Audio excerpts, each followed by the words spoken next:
कल चक्रव्यूह की एक्सक्लूसिव रिपोर्ट में गाड़ी रुला रही है मैं आपको हमने दिखाई थी, जिसका हमको जबरदस्त समर्थन मिला। सोशल मीडिया पे लोगों ने इस कहानी को बहुत पसंद किया। आपके इसी रिस्पांस को देखते हुए आज हम लेकर आए हैं इसका पार्ट 2। अगर आपकी गाड़ी भी पेट्रोल से चलती है तो स्क्रीन से अगले कुछ मिनटों तक नजरें मत हटाइएगा।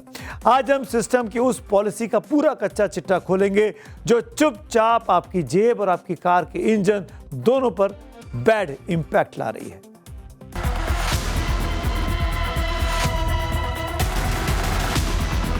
हाँ, माइलेज तो घटा हुआ है। माइलेज में फर्क पड़ेगा क्योंकि वाल में, पिस्टन के वाल में जो प्रॉब्लम होगा तो होगा ही। मैकेनिक कह रहा है कि इनके फिल्टर जाम हो रहे हैं, जो ब्लेंडिंग हुई है उससे, तो वो भी खर्चा बढ़ा ही है। अब 20% इथेनॉल पेट्रोल में डाल रहे हैं, सब झूठा प्रचार करते, कोई इथेनॉल से कोई नुकसान नहीं हुआ। Ethanol, they use it in racing cars also. The acceleration increases.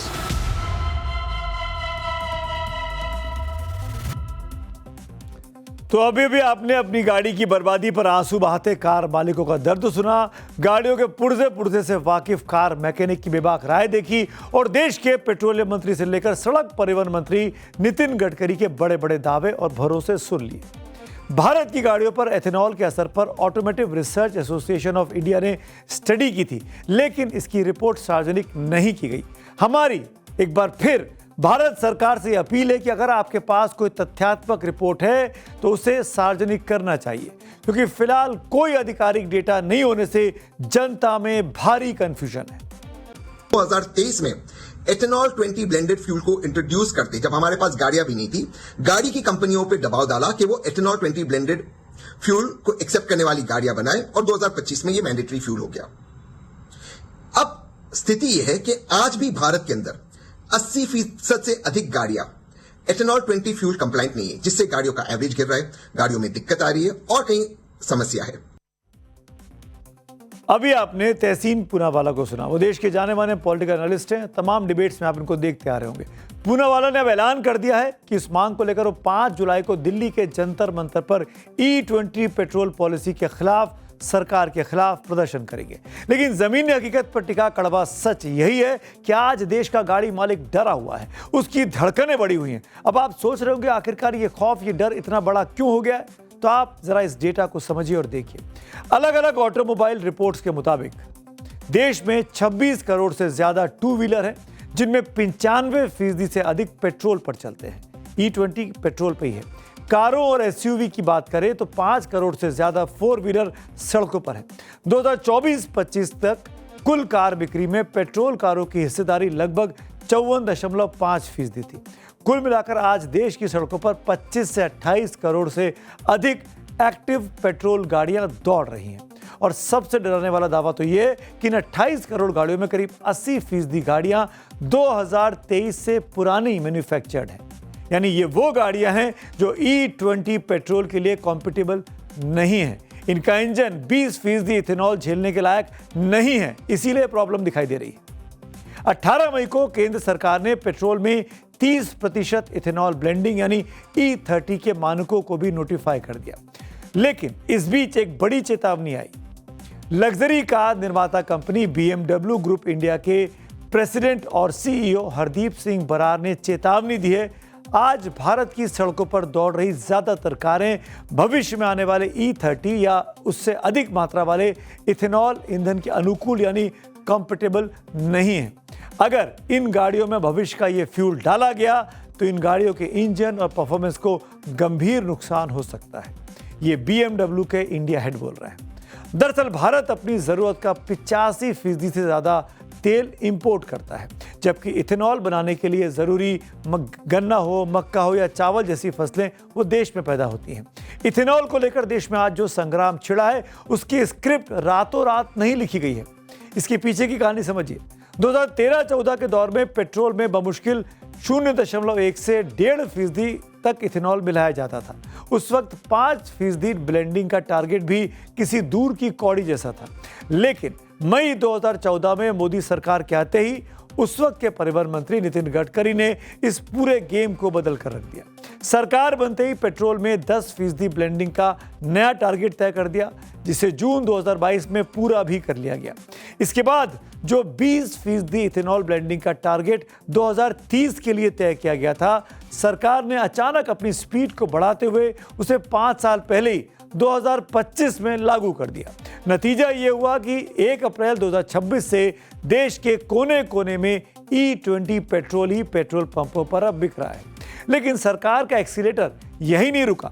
देश के 48 पेट्रोल पंपों पर अब E85 यानी 85% इथेनॉल ब्लेंडिंग वाला और 15% पेट्रोल वाला फ्यूल मिल रहा है। इस साल दिसंबर तक इसे 500 पंपों तक पहुंचाने की तैयारी भी है।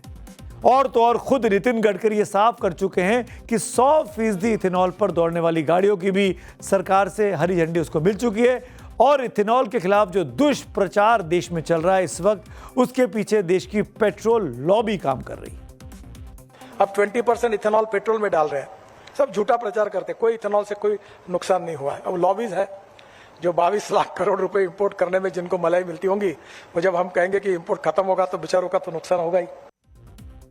माननीय गडकरी जी ने अपनी बात बहुत बेबाकी से खड़े होकर बोल दी, लेकिन सवाल है कि जब आप खुद सरकार में, आप मंत्री हैं, 22 लाख करोड़ के तेल इंपोर्ट में मलाई खाने वाली उस पेट्रोल लॉबी को आप एक्सपोज क्यों नहीं करते हैं? जांच कराइए, पकड़वाइए ऐसे लोगों को जो पेट्रोल माफिया का काम देश में कर रहे हैं। आपकी सरकार, एजेंसीज आपके पास है। और अब एक और अहम बात सुनिए, बहुत इंपॉर्टेंट बात है। यहां कीमतों का खेल भी समझना जरूरी है। देश में पेट्रोल और डीजल के दाम तो डीरेगुलेटेड है, यानी उसे बाजार का उतार चढ़ाव तय करता है। लेकिन इथेनॉल की कीमत सरकार तय कर रही है, यानी ये सरकार के कंट्रोल में है। एथेनॉल ब्लेंडिंग को देश में सबसे ज्यादा प्रमोट नितिन गडकरी साहब ने किया और ठीक यहीं से उन पर कॉन्फ्लिक्ट ऑफ इंटरेस्ट यानी उनके ऊपर हितों के टकराव के गंभीर आरोप लगे हैं। आरोप इसलिए क्योंकि खुद उनके बेटे सारंग और निखिल गडकरी पूर्ति ग्रुप के जरिए चीनी और इथेनॉल के प्रोडक्शन से जुड़े रहे हैं। ऐसे में विपक्ष ये सवाल उठा रहा है कि सरकार की नीतियां देश के लिए हैं या कुछ खास लोगों के लिए। लाखों करोड़ का घोटाला है। गडकरी जी के बच्चों की कंपनियां 80% एथेनॉल बना रही है। दुनिया में कहीं पर भी एथेनॉल पेट्रोल में नहीं मिलाया जाता। गडकरी जी पर आरोप लगाने वाले कांग्रेस के नेता प्रताप खाचरियावास को आप सुन रहे थे। खाचरियावास साहब को भी अपना ज्ञान थोड़ा दुरुस्त यहां करना चाहिए। दुनिया के कई बड़े देश, जी हां, दुनिया के कई बड़े देश E20 क्या E85 पेट्रोल तक का इस्तेमाल कर रहे हैं, लेकिन वहां एक और हमारे यहाँ एक बड़ा फर्क है, चॉइस की विकल्प का। यानी वहां पर आपके पास दूसरा पेट्रोल भी मिलता है, जबकि अपने देश में ऐसा ना के बराबर दिख रहा है। ब्राजील इथेनॉल ब्लेंडिंग का पायनियर देश है।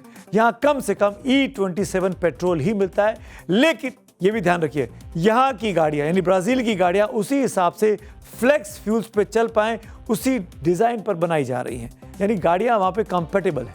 अमेरिका में पेट्रोल पंपों पर ड्राइवर के पास E10, E15, E85 यानी फ्लेक्स फ्यूल चुनने का पूरा ऑप्शन रहता है, यानी वाहन चालक की मर्जी होगी कि वो कौन सा फ्यूल अपनी गाड़ी में डलवाएगा। यूरोप के जर्मनी और फ्रांस जैसे देशों में स्टैंडर्ड फ्यूल E5 या E10 मिलता है, इस्तेमाल होता है। थाईलैंड जो कि हमारा पड़ोसी एशियाई देश है, यहां भी E10 फ्यूल मिलता है। यानी दुनिया के कई देशों में इथेनॉल बेस्ड पेट्रोल का इस्तेमाल किया जा रहा है। तो खाचरियावास जी, आप इस बात को ध्यान से सुन लीजिए कि इस्तेमाल होता है, ऐसा नहीं है कि ई पेट्रोल का इस्तेमाल नहीं हो रहा है। हमारा आज का सीधा सवाल चक्रव्यूह में है कि जब यूरोप और अमेरिका में ग्राहक को अपनी गाड़ी के हिसाब से E10 या E20 या E85 पेट्रोल चुनने की चॉइस मिलती है, तो फिर हिंदुस्तान के करीब 25 करोड़ गाड़ियों के टैंक में जबरन इथेनॉल को क्यों झोंका जा रहा है, बिना किसी चॉइस के, बिना किसी वार्निंग के? आखिर ये कौन सी लॉबी है जो आपके इंजन की कीमत पर अपना मुनाफा कमा रही है? दाम उतने ही ले रहे हैं और लोगों की एवरेज कम आ रही है, तो लोगों का खर्चा तो बहुत ज्यादा बढ़ गया। बहुत लोगों का आरोप है कि उनके गाड़ी के पार्ट्स खराब हो रहे हैं। बहुत लोगों का आरोप है कि उनका इंजन खराब हो रहा है, इंजन में जंग लग रहा है। तो अगर लोग इसका विरोध कर रहे हैं तो आप जबरदस्ती क्यों कर रहे हैं लोगों के साथ? आप इसे वापस क्यों नहीं ले रहे? 2023 से जो पहले गाड़ियां हैं उसमें थोड़ा सा माइलेज लॉस जरूर होता है, बल्कि 3 to 4%। But having said that, वो 3 to 4% कितना हो रहा है 20% में, क्योंकि अगर 100% की पेट्रोल 100% का फ्यूल है उसमें 80% पेट्रोल है, 20% एथेनॉल है, उस 20% पे 3 to 4% का माइलेज लॉस है। बट अगर आप लार्जर नेशनल इंटरेस्ट देखा जाए तो हम सेल्फ डिपेंडेंट, एनर्जी इंडिपेंडेंट बन रहे हैं, दूसरे देशों पे हम डिपेंड नहीं हो रहे हैं, मतलब तेल खरीदने के लिए कोई। कल चक्रव्यूह में हमने एक बहुत बुनियादी सवाल उठाया था। जिस पर्यावरण को बचाने के नाम पर E20 फ्यूल को लाया गया, कहीं इसी इथेनॉल का उत्पादन उसी पर्यावरण का गला तो नहीं घोट रहा है? आज देश में इथेनॉल सीधे गन्ने और अनाज से बन रहा है, जो आने वाले वक्त में पानी और खाने का भारी संकट पैदा कर सकता है। सरकार को अब फौरन सेकंड जनरेशन इथेनॉल पर फोकस करना चाहिए। देश में हर साल 16 करोड़ टन धान की पराली होती है। अगर गन्ने की खोई, भूसी, बांस और इस पराली से इथेनॉल बने तो हवा का प्रदूषण भी घटेगा और फसलों में लगने वाला बेशकीमती पानी की भी हम बचत कर पाएंगे। तो हम ये चाहते हैं कि इंस्टेड ऑफ इनको डिपेंडेंसी गन्ने के ऊपर लाने की जगह इन लोगों को जो हमारी पराली है, जो हमारा रेसिड्यू वेस्ट आता है किसानों का, उसके ऊपर भी इन लोगों को ध्यान आकर्षित करना चाहिए कि इससे भी इन लोगों को एथेनॉल की ब्लेंडिंग करनी चाहिए, जिससे कि अब जो किसान पराली जलाते हैं और हमारा आसपास एयर पोल्यूशन होता है वो भी इस चीज से खत्म हो सकता है। तो 2-3 बातें आखिर में बोलना चाहूंगा। सरकार को अपनी नीति स्पष्ट करनी चाहिए, वो पॉलिसी पेपर सामने रखें जिसकी बेसिस पर इस पॉलिसी को अचानक लागू कर दिया गया। और दूसरी इंपॉर्टेंट बात, हम सब पर्यावरण के बचाना चाहते हैं, हम प्रदूषण को खत्म करना चाहते हैं, लेकिन क्या इस इथेनॉल की वजह से प्रदूषण कम हो रहा है या बढ़ने वाला है, वो चिंता भी सार्वजनिक होनी चाहिए, उस पर भी एक स्टडी होनी चाहिए।